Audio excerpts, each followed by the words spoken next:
Is the Brazilian national team back? Has the beautiful game, that engaging, joyful, creative football, finally returned? Or is Carlo Ancelotti the coach who will, at last, save Brazil and lead us to the much-awaited 6th World Cup title? In today's video, we'll analyze the current moment of the team under Ancelotti's command, see what has changed in recent games, and especially evaluate the big win against South Korea and the loss to Japan. But we'll go beyond that. We'll talk about Neymar, the new names emerging, and what to expect from Brazil on the road to the 2026 World Cup. In recent years, the Brazilian national team went through a turbulent phase.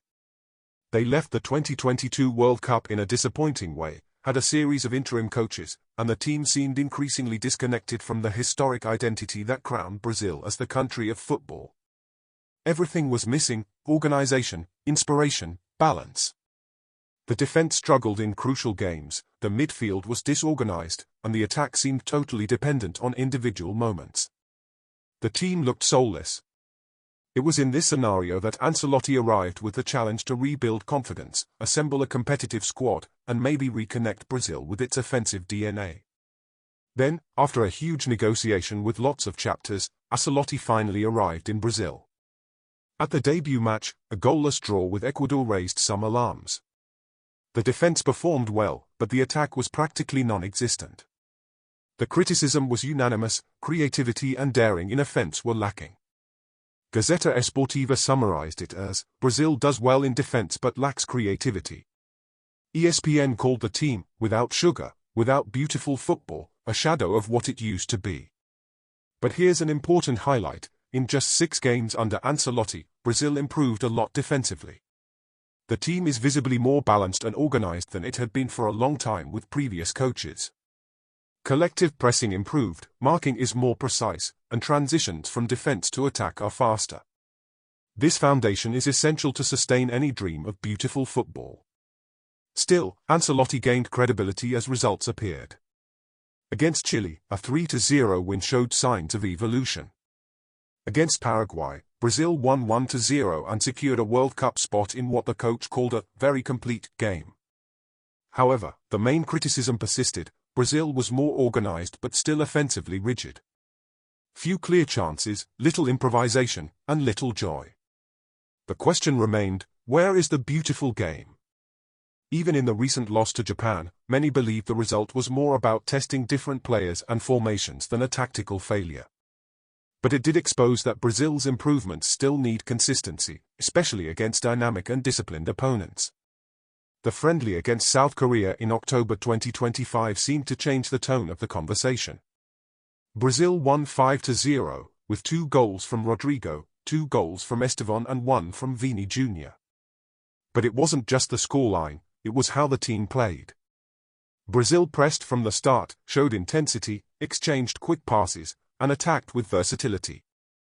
That magical trio, Vinícius Jr, Rodrygo, and Estêvão, stood out, and many started saying that art football was finally back. However, just a few days later, Brazil lost 3-2 to Japan in Tokyo, a result that surprised many and cooled some of the enthusiasm. Defensive lapses returned, and Brazil struggled to impose itself, especially in midfield. It was a reminder that despite progress, this team still has vulnerabilities. Still, many analysts believe this result shouldn't be seen as a step back, but rather part of Ancelotti's strategy to experiment with new players and tactical ideas. The lineup featured changes, and several key names were either rotated or rested. It's part of the process, and perhaps a necessary one, to build squad depth ahead of the World Cup. So, was the win over South Korea a breakthrough, or just a spark? Maybe both. The performance showed what Brazil is capable of, while the Japan game reminded us that the road is long, and full of tests. After the South Korea match, Ancelotti praised the collective commitment and intensity both with and without the ball. He said this is the path he wants to see: an offensive team, yes, but that also defends seriously. The team showed balance between youth and experience and, for the first time in a long time, excited the fans. The international press also reacted. Spain's AS called the attacking trio spectacular, and in Brazil, portals classified the game as the best performance of the cycle. But now, after the Japan loss, the debate continues: is this the start of a transformation or just a promising but inconsistent beginning? The Brazilian national team has an intense schedule of friendlies planned until the 2026 World Cup. In October, Brazil faced South Korea and Japan in Asia. In November, the team will play 2 matches in Europe, one against Tunisia in Paris and another against Senegal or Ghana in London, depending on African qualifiers.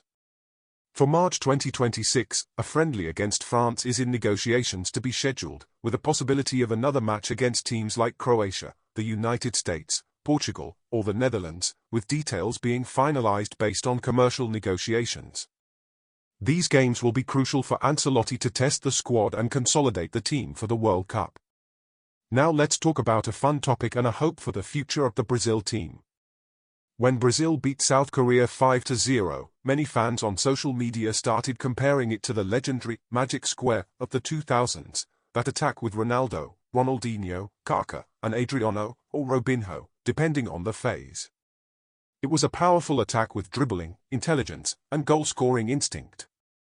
Today, with Vinícius Jr and Rodrygo in great form and names like Estêvão, the Palmeiras gem who was recently bought by Chelsea, and Rafinha or Matheus Cunha emerging as offensive options, Brazil seems once again to have a quartet capable of deciding matches.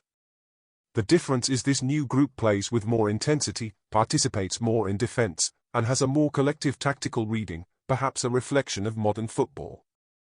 It doesn't yet have the historical weight of the old one but excites, and could, over time, mark its name as Brazil's new offensive force.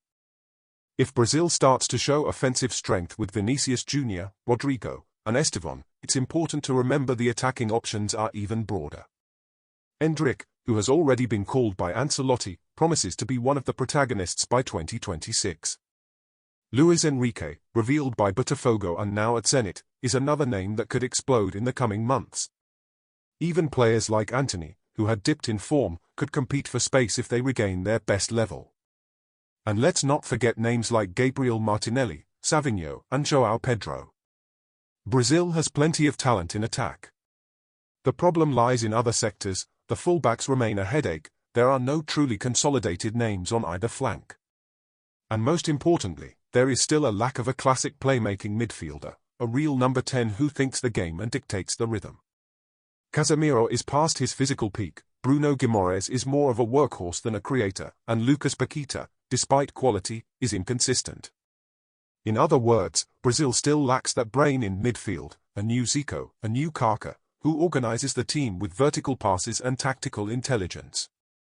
But even with all this excitement, one question still hangs over fans and the coaching staff. What about Neymar? Should he come back? Does he fit in this new Brazil? The debate is intense. On one side, many believe Neymar is still essential, the most creative and talented player of his generation, with the ability to decide big games with a single touch. Supporters say his experience and leadership are fundamental to handle the pressure of a World Cup. On the other hand, a growing group thinks Neymar's cycle has passed. They argue that recurring injuries, lack of rhythm, and even the need to build the team around him end up stiffening the collective Ancelotti is trying to create. They say that without Neymar, the team feels lighter, more dynamic, and less dependent on a single name. What does the public think? According to a CNN Brazil poll, 79% of fans were against Neymar's call-up. A Datafolha survey revealed that 48% of Brazilians support his call-up, while 41% oppose it. Another vote by Metropol showed that 86.4% of readers were against Neymar going to the World Cup. However, on the NSC Total portal, a poll showed the opposite, around 60% said yes to Neymar's presence on the team. So, Brazil is clearly divided. This will certainly be one of Carlo Ancelotti's toughest decisions on the path to the World Cup. So, is the beautiful game back? The most honest answer is, not completely yet, but we are on the right track. The big win over South Korea was indeed exciting. Brazil played with joy, intensity, and creativity. But it was still a friendly. The real test will come at the World Cup, against stronger opponents, in games that demand emotional and tactical balance. What Ancelotti has already achieved, and this is undeniable, is to give the team identity and organization. He created a competitive environment, restored the fans' confidence, and brought new names that excite. Whether Neymar will be part of this story or not remains an open question. But what we can say is that this Brazil has potential, has pieces, and, most importantly, has a coach. Maybe, yes, Ancelotti is saving the team, and, with luck, taking us back to the essence of Brazilian football. So, what do you think? Is the beautiful game back? Should Neymar return to the national team, or is it time to turn the page? Comment below, I want to hear your opinion. Don't forget to like the video, subscribe to the channel, and hit the notification bell so you don't miss upcoming videos about football, the national team, the World Cup, and much more. See you next time.